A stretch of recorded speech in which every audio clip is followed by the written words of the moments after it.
The camera snapped. This photo was posted online. North 381.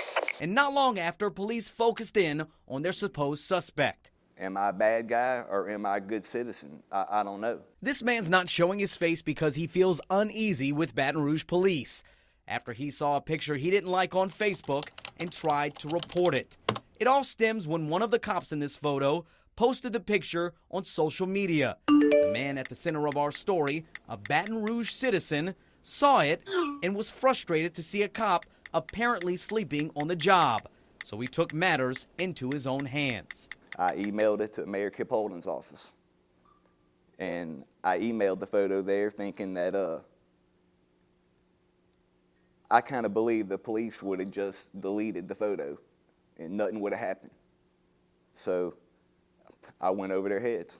The mayor's office forwarded the picture to police, and a spokesman with BRPD said the department believed one of their own officers was tattling on a fellow cop. Investigators got the man's email address from the mayor's office and replied by saying that if he was a cop, he violated policies and procedures, such as confidentiality, unauthorized public statements, and conduct unbecoming an officer. But the email goes on to say if the man is not a cop, he could face defamation charges, which carries a fine and or up to 6 months in jail. They told me that they were going to press charges on me for emailing the photo of the cop sleeping to the mayor's office.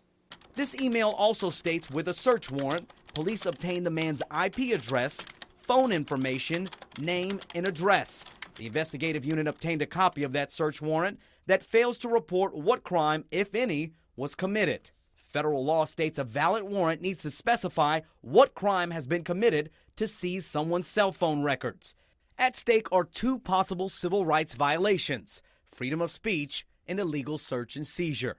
Unless there is some showing that what the individual who was taking the photograph or doing the videotaping was doing was creating some kind of hazardous situation, was interfering in some fashion, then they have a First Amendment right to do what they're doing, and there should be no sanctions of any kind. It was really an attempt to utilize the legal process to really further the internal affairs investigation, which are obviously separate, and it really is something that probably shouldn't have been done.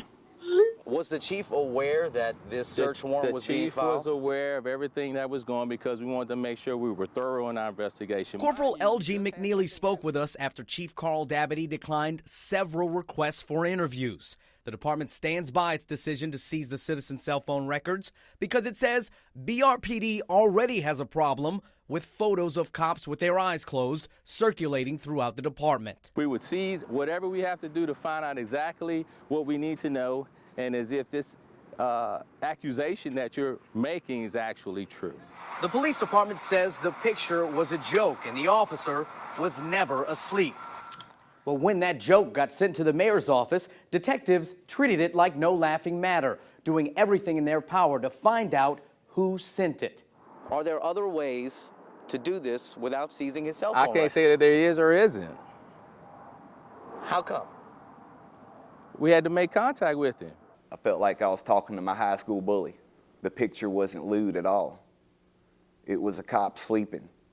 I was trying to be a good citizen.